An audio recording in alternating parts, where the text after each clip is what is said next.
expresso a minha gratidão por poder servir aos irmãos esta noite. Evangelho segundo João, no seu capítulo por número 19,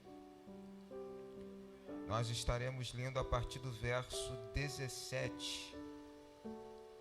Evangelho segundo João, capítulo... Obrigado, querida. Capítulo 19,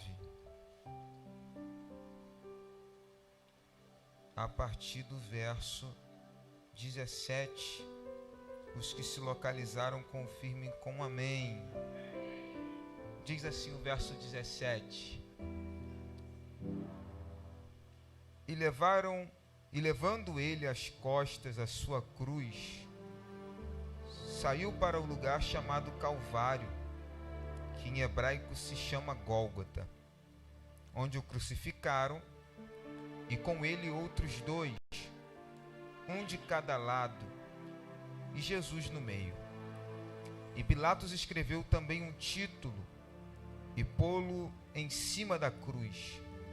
E nele estava escrito: Jesus Nazareno, Rei dos Judeus.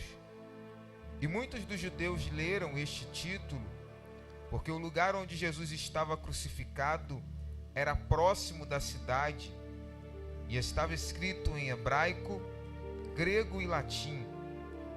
E diziam, pois, os principais dos judeus a Pilatos: não escreva Rei dos Judeus, mas que ele disse: sou o Rei dos Judeus.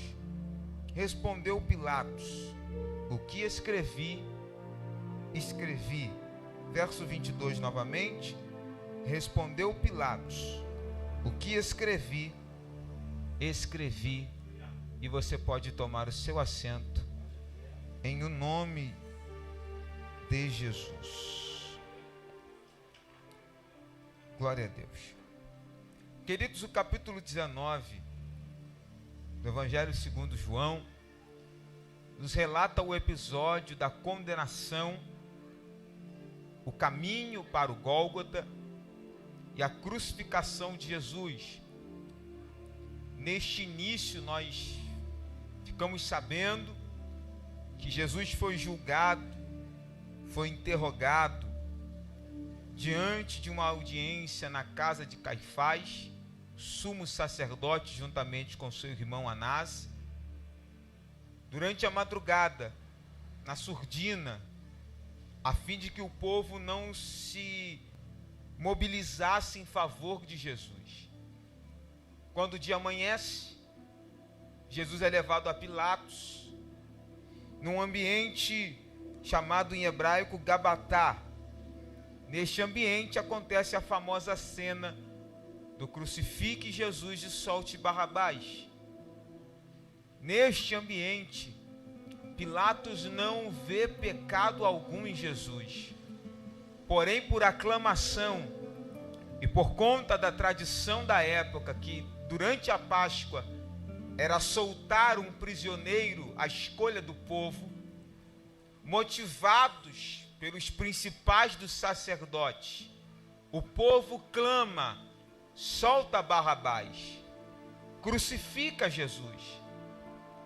O povo está movido pelo furor, pela euforia dos principais dos sacerdotes, movidos de ira. Jesus é entregue aos soldados romanos, ali ele é escarnecido, ali ele é zombado, ali ele é torturado. Jesus está num momento de sofrimento físico, já que o sofrimento psicológico vem desde o Getsêmani. Ele estava tão atencioso, tão pressionado, que numa oração ele diz: Pai, se possível for, aparta de mim este cálice, a ponto de suar sangue. A pressão era tamanha sobre Jesus naquele momento, que ele entra numa posição psicológica de pressão e opressão, sem contar a dor espiritual. Em certo momento na cruz ele clama, Eli, Eli, lama sabachthani, ou seja, Deus meu, por que me desamparaste? Reproduzindo o Salmo de número 22, verso 1, que é um salmo messiânico acerca do sofrimento do Cristo na cruz. Jesus está com dores físicas, porque foi espancado, torturado, dores psicológicas, há uma pressão muito grande sobre ele, e dor espiritual, porque ele sente o Pai longínquo dele, não que Deus a tenha abandonado, mas sim porque Deus teve que se afastar. Esse é o sentido original da frase, já que Jesus carrega todo o pecado da humanidade sobre si, e a Bíblia vai dizer que as nossas iniquidades nos fazem separação entre nós e Deus, nos destituíram também da glória de Deus. Jesus, carregando todo o pecado da humanidade sobre si, naturalmente se sentiria longe do Pai. Há uma dor, há um incômodo, há um sofrimento que nenhum de nós aqui conseguiria suportar. Neste lugar chamado Gabatá, Jesus apanha, uma coroa de espinho é posta em sua cabeça, encravando-lhe sobre a sua testa. Jesus sofre pancadas de um tal de azorrague, um chicote que haviam tiras de couro e na sua ponta pedaço de osso ou de ferro. Esses pedaços batiam nas costas de Jesus e arrancavam pedaços. São pelo menos 39 chicotadas. Jesus está sofrendo. Batem com uma cana sobre a cabeça de Jesus, colocam uma manta carnezinha em suas costas e depois puxam, sendo que suas costas estavam em carne viva. O tecido cola em suas feridas e é arrancado com força. Além disso, Jesus está sendo cuspido, escarnecido. Eis o rei dos judeus, os romanos zombavam. Durante o caminho foi necessário uma ajuda de um tal de Simão Cirineu, haja vista que o peso da cruz não foi possível suportar, graças não só pelo peso do madeiro, mas também pela sua fragilidade física. Um homem cheio de feridas, ele se despiu da sua glória. E essa era a questão: como Deus está nessa condição? Salvou a tantos, não pode salvar a si mesmo? Jesus está caminhando a cruz, e essa caminhada do Gabatar até o Gólgota é tão dolorosa que a estrada ganha esse nome, Via Dolorosa. A dor é tão grande que o caminho se transforma em caminho de dor. Jesus está numa condição aqui, querido, de puro sofrimento. Mas o que me chama a atenção nisso tudo aqui é que João não conta o que eu acabei de te contar. É que João não gasta um segundo sequer falando desse caminho de dor. Perceba o tempo que eu gastei para detalhar para você quão sofrido é o caminho até o Calvário. Mas João não se atém em momento nenhum a registrar um detalhe sequer da via dolorosa. A única coisa que João diz é: e ele levando às costas a sua cruz. Isso aqui me incomodou de uma certa forma, porque João não fala da dor. Isso não significa que não houve dor. João não retratar a via dolorosa não significa que não houve dor durante a via. Houve dor, houve sofrimento. Eu acabei de te contar baseado nos outros registros do Evangelho. Mateus, Marcos, Lucas, evangelhos sinóticos, se declinam a falar, a registrar, se preocupam a dizer o quão doloroso foi. João não. João só dá uma informação. Ele continuou carregando a cruz. Mesmo que Mateus fale das dores, das pancadas, dos cuspes, da zombaria, de tudo mais, João só nos dá uma informação. Ele continuou carregando a sua cruz. A lição que eu inicio a aprender aqui é bem verdade que nem todos, ou em nem todos os momentos, é necessário falar o quanto doeu. Por mais que não falar da dor não significa que não doeu. Não é todos os momentos que eu tenho a necessidade de compartilhar contigo o quanto a minha vida está doendo. Mas isso não significa que a minha caminhada não é dolorosa. Não há necessidade de o tempo todo eu compartilhar. Por quê? Porque tem gente que não está pronto para ouvir o quanto doeu. William, então o que eu falo para eles? O que João registrou. Ele continuou carregando a sua cruz. Aleluia. Há momentos que alguém vai te perguntar: como está a família? Só diga uma coisa para esses: eu continuo carregando a minha cruz. Aleluia. Há momentos que alguém vai questionar: como que tá o projeto, tá o plano, tá o sonho? Querido, nem sempre é necessário compartilhar as minhas dores, mas para estes, eles só precisam saber de uma informação: independente da dor, eu não larguei a minha cruz. Independente do sofrimento, eu não larguei a minha cruz. Aleluia. Querido, nós precisamos aprender uma coisa muito simples: nenhuma dor é forte o suficiente para me tirar ou tirar a cruz de mim. Nenhuma dor é forte o suficiente. Nenhuma dor pode ser forte o suficiente para te fazer abandonar a cruz. Porque a cruz, querido, não é, oh, aleluia, a cruz não é castigo, a cruz é propósito. Sem a cruz minha vida não tem sentido. Aleluia. Há quem vê essa cena e olha Jesus com a cruz nas costas, mas Isaías capítulo 9 vai dizer: o principado estava sobre o seu ombro. E principado é símbolo de honra. Principado é honra dado a rei. Enquanto tem muita gente olhando a cruz e dizendo: tadinho, que pecado, está sendo castigado, eu olho para o céu e dou glória a Deus, porque carregar a cruz é a maior honra da vida de um crente. Eu vim te dizer, querido, não abandone a sua cruz. A raiva do inferno pode doer, mas eu não largo a cruz.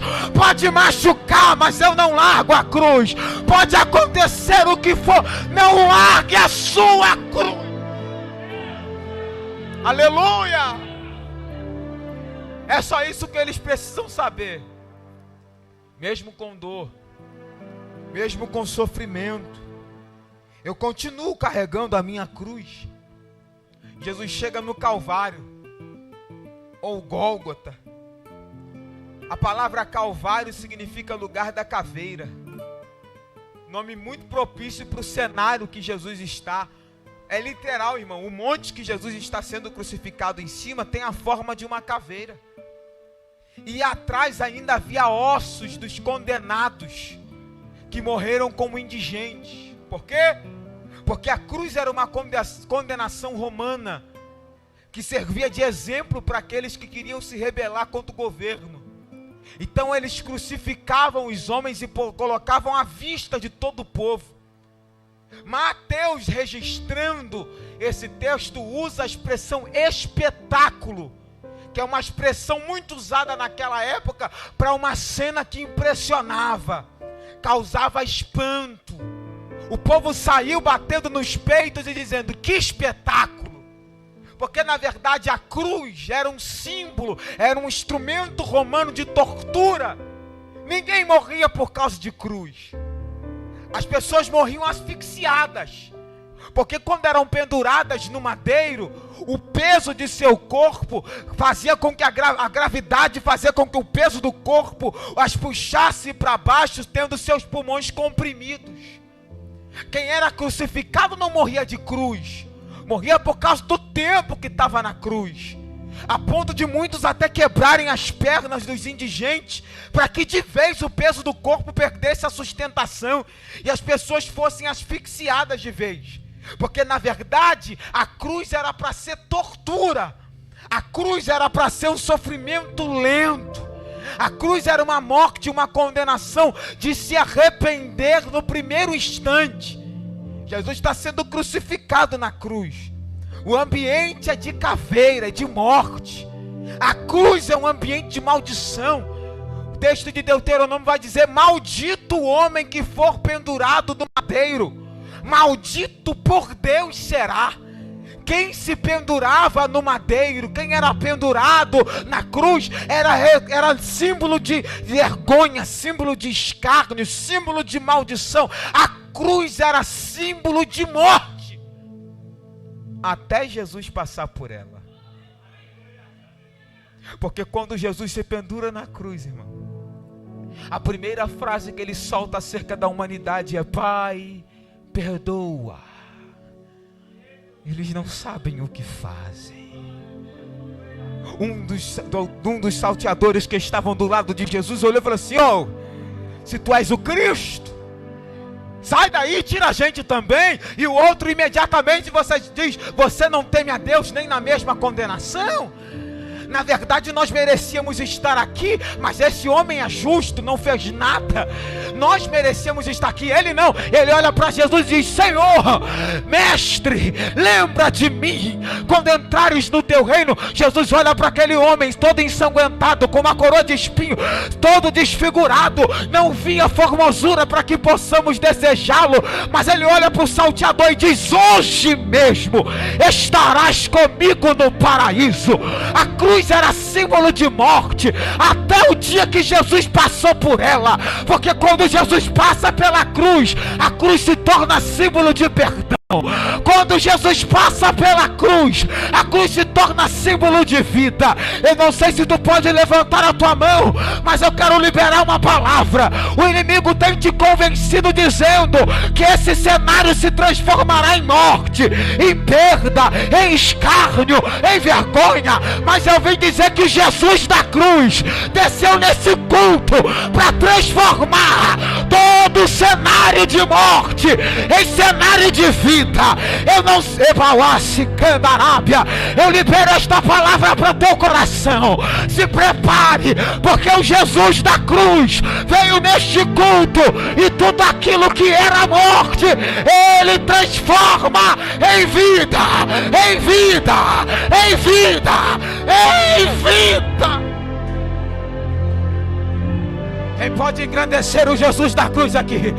Quem pode exaltar o nome dele? Ele é quem pega todo o símbolo de morte e pela cruz transforma em vida.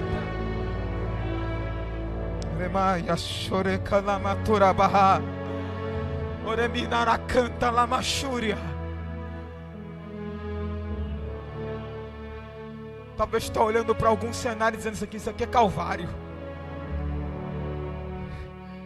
Irmão, eu não vim profetizar nada além, nada mais, nada menos do que a presença dele dentro da tua casa. Porque quando ele passa pela tua casa, tudo que era morte se transforma em vida. Oh, aleluia. Eu profetizo que para a tua empresa o que você precisa é a manifestação da presença dele. Porque quando ele passa na tua empresa, tudo aquilo que era para ser vergonha se transforma em dupla honra. Oh, aleluia. Eu não sei, querido, como tu chegou nesse culto, mas é impossível não sentir a presença dele nesse culto para te dizer: eu vou transformar esse cenário de morte. Eu vou transformar esse cenário de morte. Eu pego esta palavra de maldição e transforma em bênção. Aleluia. Deus mandou dizer para alguém: eu vou transformar todo o cenário de morte em cenário de vida.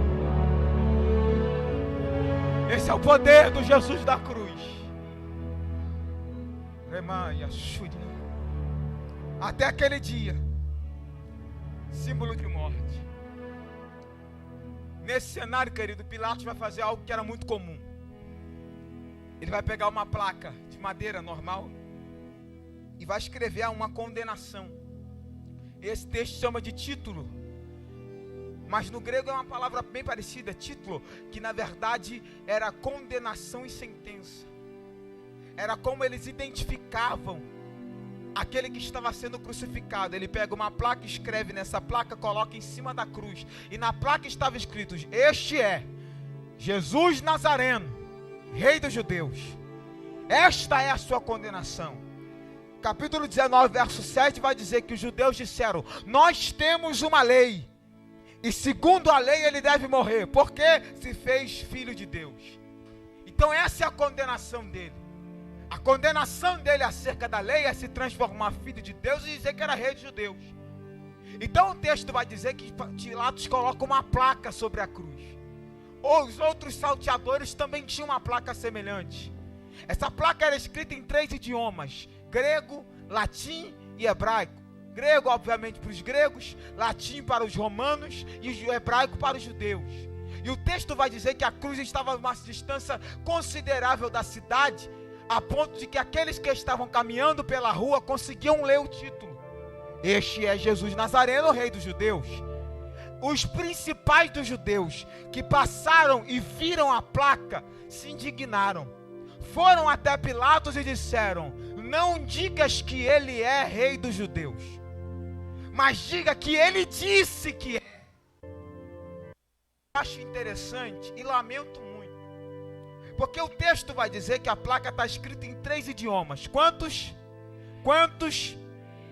Grego, latim e hebraico.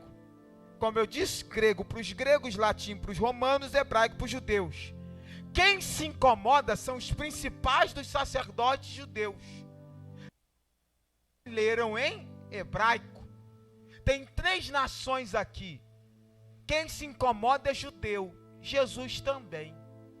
Isso me incomodou. Porque dentro desse cenário, quem se incomoda com o título de honra que Jesus está recebendo, porque na verdade ser chamado de Rei dos Judeus não é uma condenação, não é vergonha, é uma honra. Porque se fosse uma vergonha, nunca incomodaria os judeus. Mas como é um título de honra, incomodou. E só que se incomodou quem é do mesmo povo daquele que está crucificado. Isso me incomoda, infelizmente. Porque tu pode perceber, a maioria das vezes, quem se incomoda com a honra de Deus na nossa vida não é de longe, é de perto. Não é da outra casa, é da nossa. Não é da outra igreja, é da nossa. Infelizmente eu abro um parênteses e fecho, porque esse não é o cerne da mensagem. Mas eu vejo que até com Jesus isso acontece. Quem se incomodou com Jesus pertencia ao mesmo povo que ele. E em resposta a esse povo, Pilatos olha no olho deles e diz: o que eu escrevi, escrevi. Diga comigo: o que eu escrevi, escrevi. Pilatos olha na cara deles e diz: o que eu escrevi, escrevi. Para nós parece uma resposta bem mal educada, né? É mais do que isso. Pilatos está usando um tipo de ditado da época. Na língua que Pilatos diz é gegrafa, gegrafa. E como se fosse substantivo, gegrafa, gegrafa seria escrever em cima de algo já escrito. É quando você escreve algo a lápis e passa a caneta em cima. Você escreve e escreve. Você escreve em cima do que está escrito. Em forma de verbo, gegrafa, gegrafa é um ditado que dizia: o que está escrito é verdade. Esse ditado é verdadeiro. Ou essa profecia é verdade. Ou seja, é algo que foi escrito anteriormente e eu confirmo, dizendo mais uma vez o que já foi dito, ou escrevendo mais uma vez o que já foi escrito. O que Pilatos está dizendo então? Queridos, não tem como eu mudar, porque eu só passei a caneta em cima de algo que já está escrito. Não fui eu que escrevi que ele é rei dos judeus. Já está escrito há muito tempo. E a William, escrito onde? Vou te explicar. Números capítulo 24, verso 17, está escrito: Eu o vejo, mas não de perto. Balaão estava dizendo: eu contemplo, mas não agora. Uma estrela vai se levantar em Judá, e um cetro vai se levantar em Jacó. Está escrito que Isaías capítulo 9, verso de número 6, que nasceria da virgem um menino, seria maravilhoso, conselheiro, príncipe da paz, pai da eternidade, e o principado estaria sobre os seus ombros. O cetro que está escrito em Números é o símbolo físico de autoridade real. Já o principado escrito em Isaías é símbolo espiritual, monárquico, é um símbolo moral da autoridade que ele teria. Até que um dia, em Mateus capítulo 2, verso 2, está escrito que a estrela que Balaão disse se levanta em Jerusalém. E a Bíblia vai dizer que magos vêm e saem do Oriente, chegam em Jerusalém, no palácio de Herodes, e perguntam: onde está aquele que é nascido rei dos judeus? Ele não nasceu para ser, ele não nasceu para se tornar, ele já nasceu sendo. Por quê? Porque a estrela já tinha se levantado, o principado estava sobre os seus ombros. O povo entendeu isso, porque está escrito em João capítulo 12, verso 13, que quando Jesus entra, não num cavalo branco nem nada parecido, montado num jumentinho, na cidade de Jerusalém, as crianças começaram a dizer: Hosana nas alturas, bendito é o rei que vem em nome do Senhor. Está escrito que esse rei é julgado, é morto, é crucificado, ressuscita, anda 40 dias entre o povo e se junta na Galileia com seus discípulos e diz: é chegado a minha hora. Eles perguntam: quando que o Senhor vai restaurar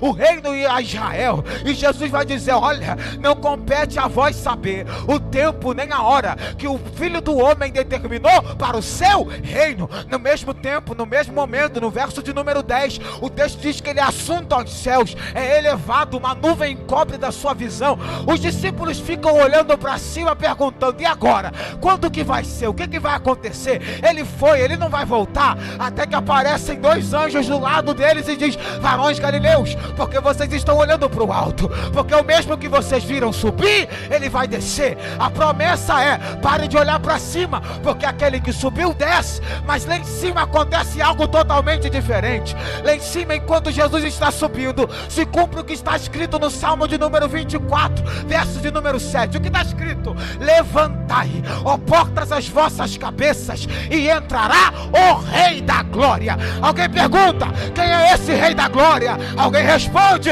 ele é o forte e poderoso, ele é poderoso na guerra, ele é o Rei da Glória. Alguém diz de novo: levantai, ó portas, as vossas cabeças, entrará o Rei da Glória. Percebeu? Na terra tem os discípulos olhando para cima, esperando ele voltar, mas a promessa é: o mesmo jeito que ele subiu, ele desce. Mas lá em cima tem uma promessa totalmente diferente. Qual? Aquele que desceu vai voltar, e ele não vai voltar do mesmo jeito que foi, ele vai voltar em glória. Então as portas ficavam olhando para baixo, os anjos olhando para baixo, esperando ele voltar.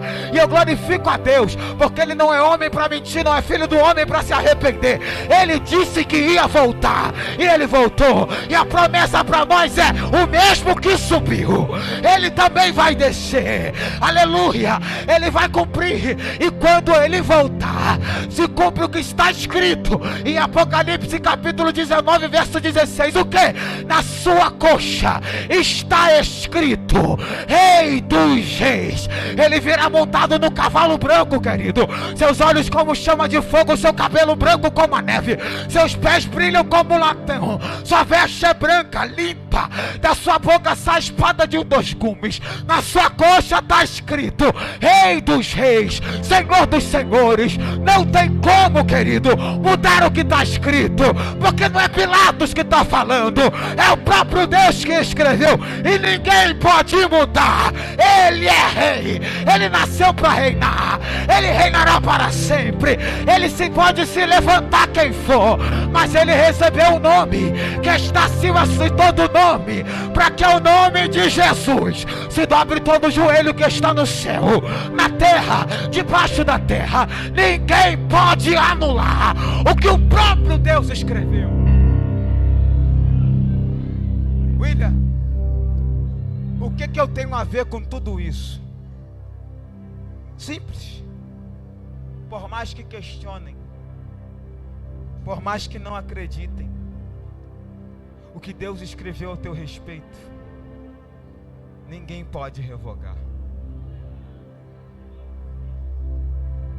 O que Deus falou ao respeito da tua casa, ninguém pode voltar atrás.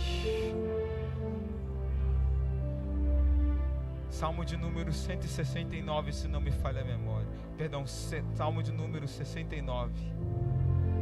O salmista vai dizer que todas as coisas estavam escritas no teu livro, antes mesmo que eu viesse ao mundo. Há algo escrito ao teu respeito, querido. Há algo escrito sobre a tua casa.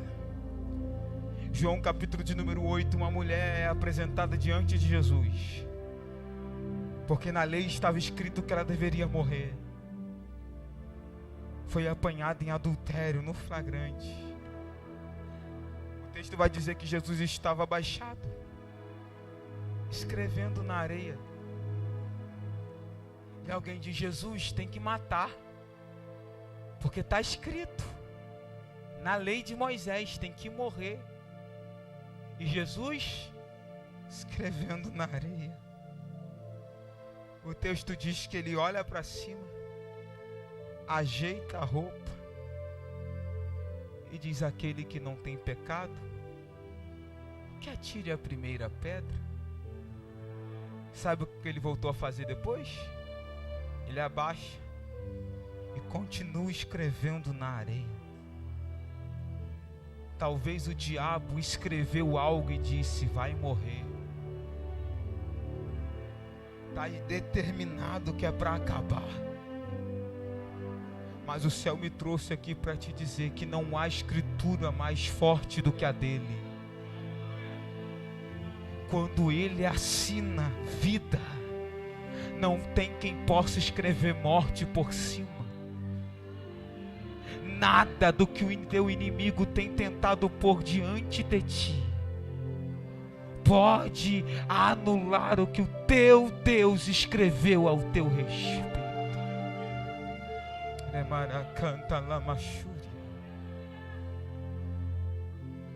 Ele anulou a cédula que havia contra nós, querido. Eu vim dizer que uma vez que ele escreveu vitória, ninguém pode escrever derrota. Tentaram mudar o que foi escrito a respeito dele. Falharam. Porque não é a mão do homem que escreveu a tua história. Foi a mão do próprio Deus. Eu encerro esta mensagem te motivando. Acredite no que o céu escreveu ao teu respeito.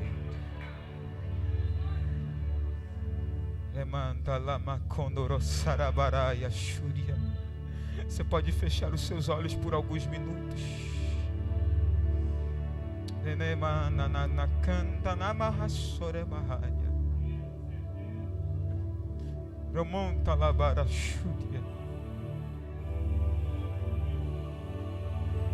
Eu vim te dizer que o decreto do inferno não é mais forte do que o decreto do teu Deus. O Deus que transforma cenários de morte em vida te trouxe neste culto hoje para te dizer: eu escrevi algo ao teu respeito.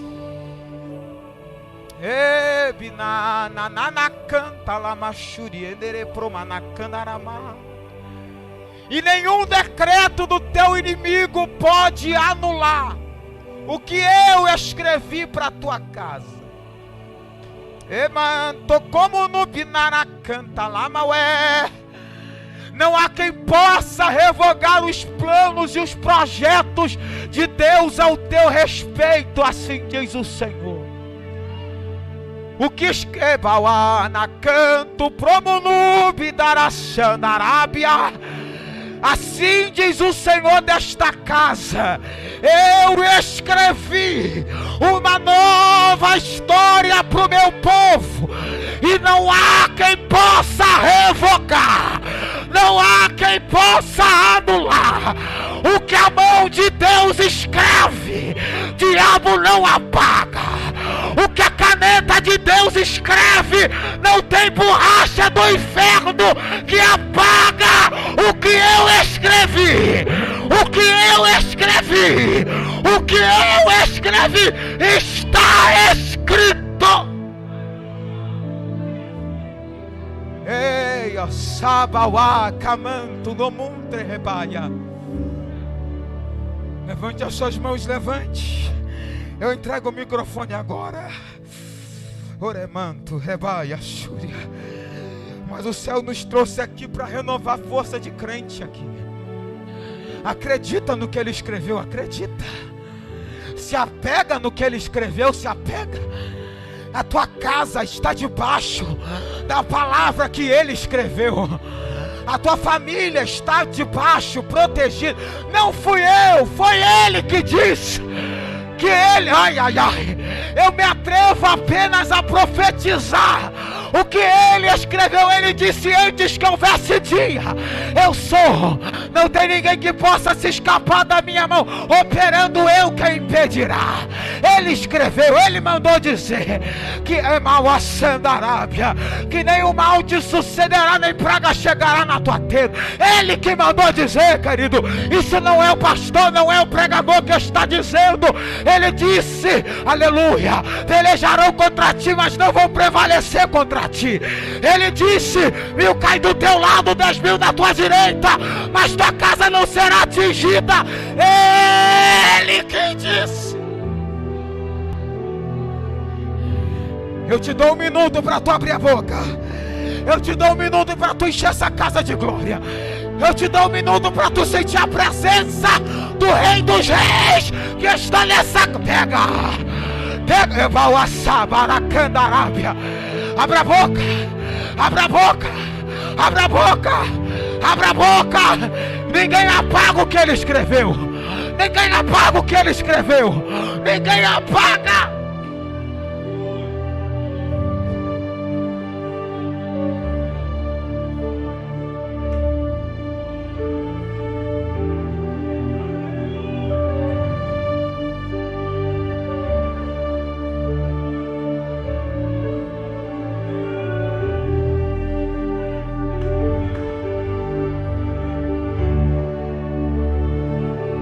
Receba essa graça que eu estou recebendo aqui, receba. Receba essa presença. Eu não preciso falar nada, ele já escreveu. Eu não preciso falar nada, já está escrito.